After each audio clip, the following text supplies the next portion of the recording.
Bonjour et bienvenue à cette nouvelle édition des recettes végé et sans gluten de Dryade Herboristerie et Coaching Santé.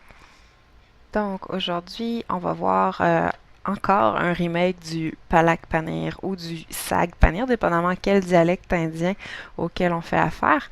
Je dirais que celui-là est comme vraiment beaucoup plus proche de l'original, tandis que l'autre que j'ai pu faire dans le passé, vous voyez le lien dans l'article, euh, c'est juste comme un gros melting pot. Tandis que ça, on est vraiment plus proche de la recette traditionnelle.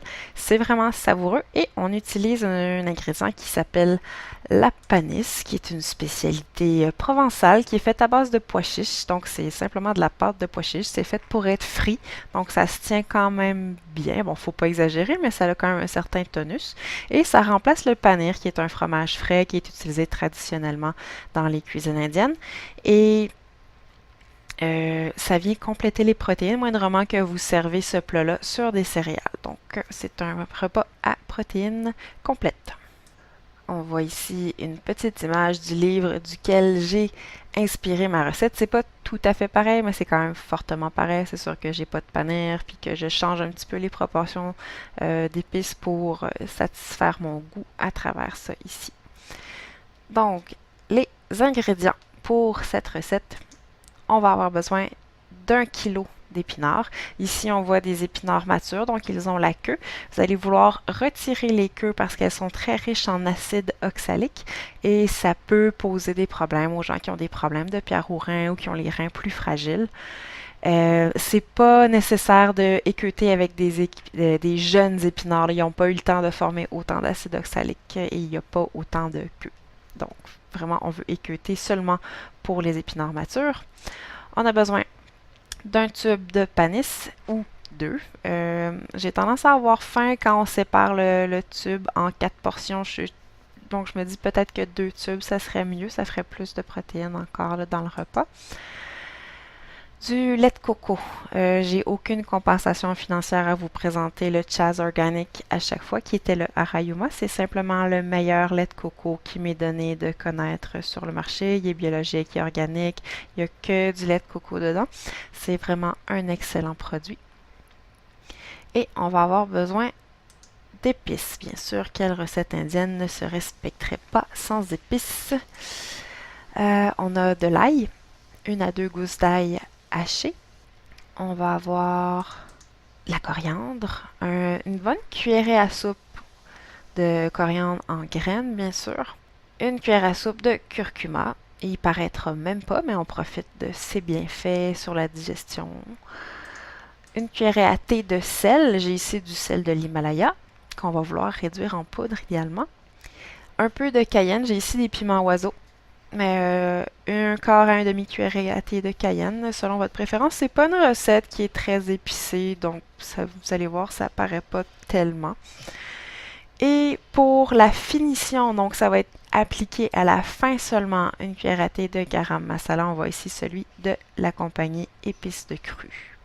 Pour la procédure, comment on va faire? On va coordonner, on va faire tout en même temps. Si vous avez à préparer du riz brun, partez-le maintenant aussi pour accompagner le repas. Donc, on va faire chauffer un grand chaudon, format dans lequel vous feriez cuire des pâtes. Vous amenez à ébullition. Ça va prendre un certain temps, on s'entend, donc on le part maintenant. Et pendant ce temps, vous allez équeuter et laver vos épinards.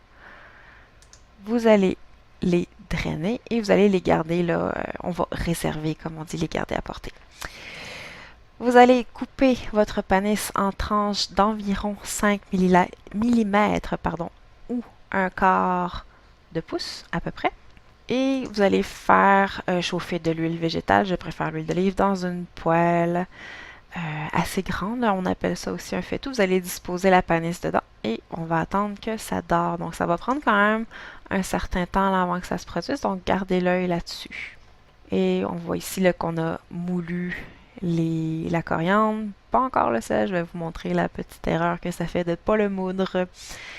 Et le petit truc rouge, c'est un champignon minuteur. Ça peut être très pratique dans cette recette parce qu'il y a certains trucs qu'on veut vérifier un peu plus, dont les épinards.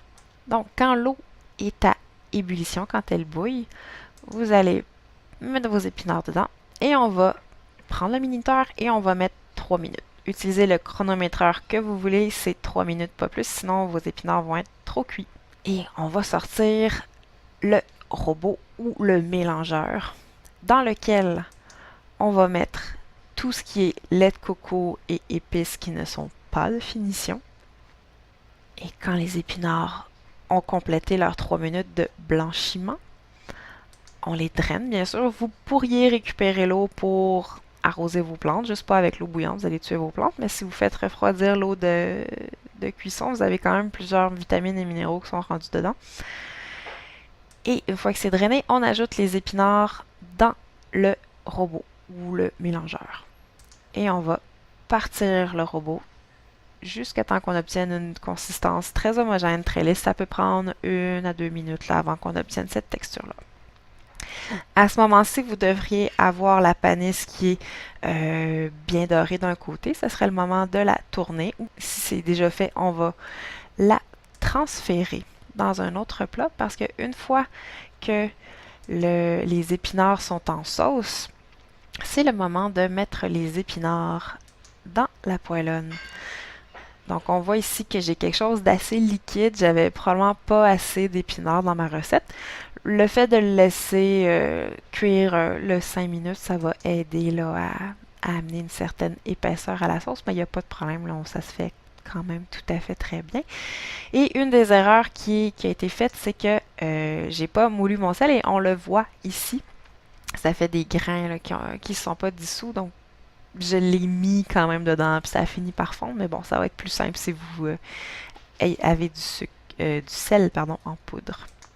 Et on laisse mijoter à feu moyen doux ou doux pour 5 à 7 minutes. Après cela, tout ce qu'il vous reste à faire, c'est monter les assiettes. Donc, on commence par mettre le riz brun au fond, on va mettre la panisse par-dessus, les portions de panisse, et on va disposer un peu de sauce aux épinards dessus. Et pour terminer, on va saupoudrer, là c'est les petites écales qu'on voit, on va saupoudrer de garam masala. Donc j'espère que vous avez trouvé cette recette intéressante. Je peux vous garantir que c'est vraiment très bon. Et si vous aimez cette vidéo, ça serait très apprécié si vous pouviez liker et partager sur vos réseaux sociaux. Vous pouvez me suivre sur Facebook pour plus de contenu herboristique. Merci beaucoup et à la prochaine!